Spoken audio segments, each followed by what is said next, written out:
Row-level security gives you a way to control who sees which rows right at the database level. You're not writing that logic in your application code. We're going to build 5 real RLS policies from scratch. We'll cover multi-tenant isolation, soft permissions, per-user data, and we'll talk about the performance gotchas and the bypass rules that catch people off guard. Super users can bypass RLS by default, and roles with the BYPASSRLS privilege skip all policies, which surprises a lot of folks. So RLS runs inside Postgres on every select or update? That's right. Once you turn it on, every query gets an invisible where clause tacked onto it. It's really powerful, but you have to understand when it fires and when it doesn't. Before we start writing policies, we need to cover the foundations, how you enable RLS, and the big bypass rules that catch everybody at least once. You turn it on with alter table orders enable row-level security. Once that's flipped, Postgres starts checking policies on every query. Here's the thing that trips people up. If you enable RLS, but you haven't created any policies yet, only super users and roles with BYPASSRLS can see the rows. Regular users see nothing. It's deny by default for everyone else. Zero policies means zero access for your application users. So you need at least one policy that grants access? Yep. You'll usually create a policy with a using clause for select, and optionally a with check for insert or update. We'll see both of those in the examples. Super users bypass RLS completely. They see every single row, and this cannot be changed. Any role with the BYPASSRLS privilege also skips all policies. That's why the best practice is have a privileged role own the tables, and your application connects as a separate role without BYPASSRLS that actually obeys the policies. Otherwise, you've built all these policies that never run. It's a waste of time. So if my app connects with BYPASSRLS, RLS does nothing? Exactly. Check your role's privileges and make sure your application role doesn't have BYPASSRLS. That's the key thing. If it does, RLS is completely ignored. Our first scenario is the classic SaaS use case. You've got one orders table shared by many tenants, and each tenant should only see their own rows, nothing from the other tenants. Here's the policy. We're saying, for select, a row is visible only if its tenant ID column matches a configuration variable called app_tenant_id. At the start of every session, the application runs set app_tenant_id = 42, whatever tenant just logged in. From that point on, all queries are automatically scoped to that tenant. You don't have to remember to add where tenant ID =sign to every query. Postgres does it for you. And if someone tries to change that setting mid-session? You can control that with careful session management, set it once at connection time in your connection pool, or use a security definer function to lock it down.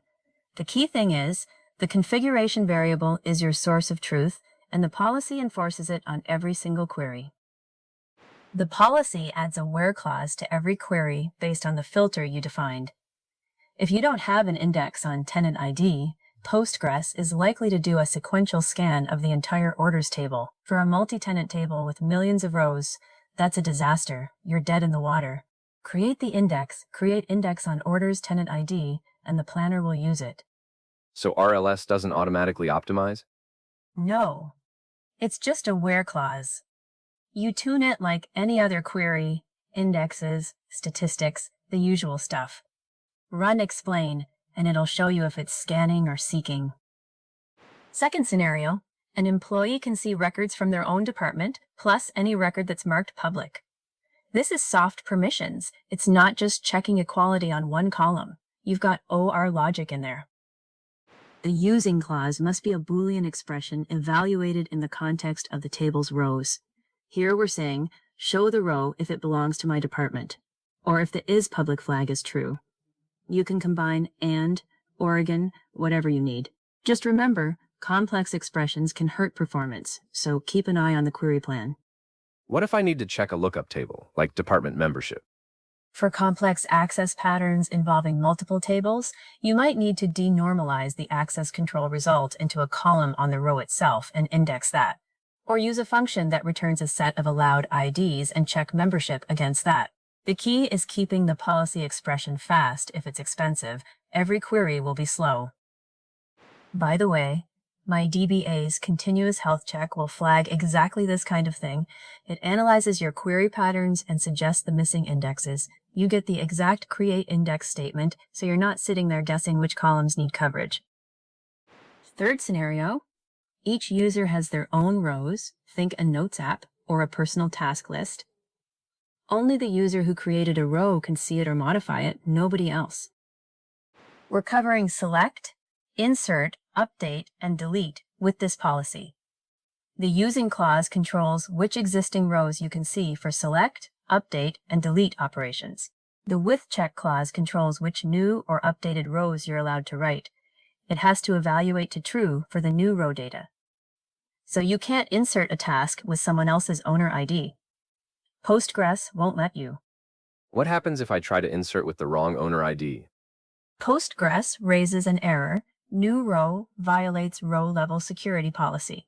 Your application should set owner ID to the current user automatically, so the with check passes. If you want to allow insert, but force the owner ID, you can use a before insert trigger or a generated column to stamp it in.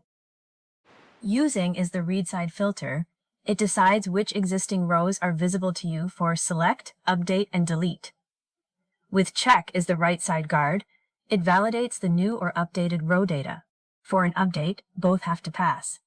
Using determines which rows you're allowed to target, and with check makes sure the updated row still satisfies the policy. If you leave out with check, Postgres defaults it to true, meaning no additional check is applied. Any write is allowed as long as using passes.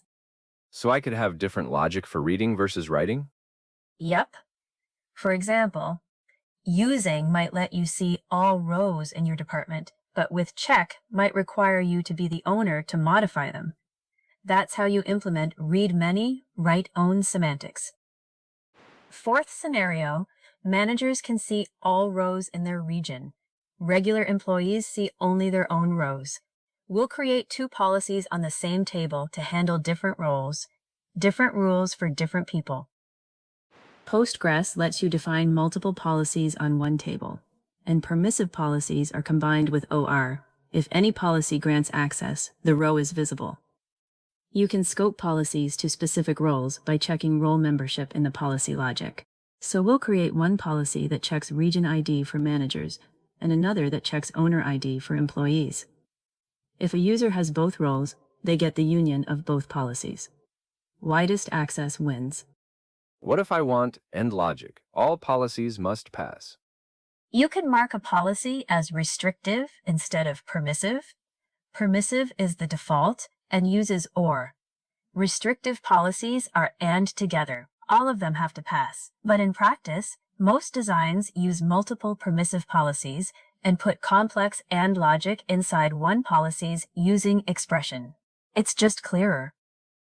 Here's the pair. The manager policy grants access to all rows in the user's region if they have the manager role. The employee policy grants access only to rows the user owns if they have the employee role. A user with the manager role sees everything in their region. A user with only the employee role sees their own rows. A user with both roles sees the union, their own rows plus the rest of the region.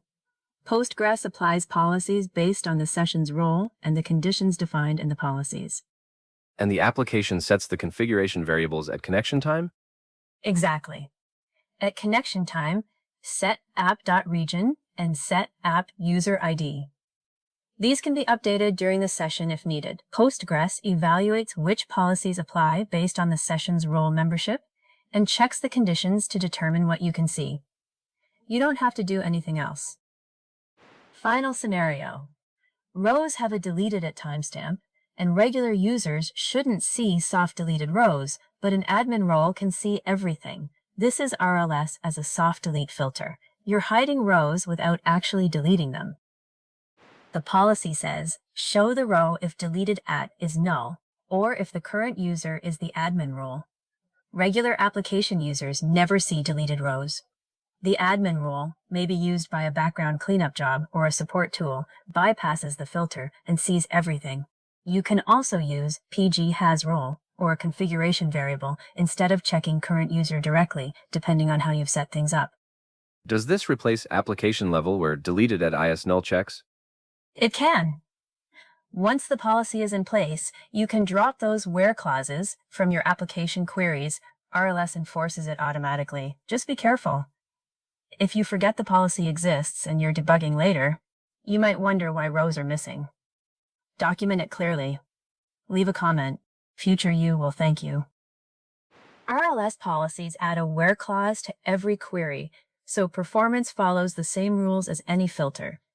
If your policy checks tenant ID = X, you'll want an index on tenant ID. If it checks complex conditions, those conditions run for every row candidate, which can be expensive.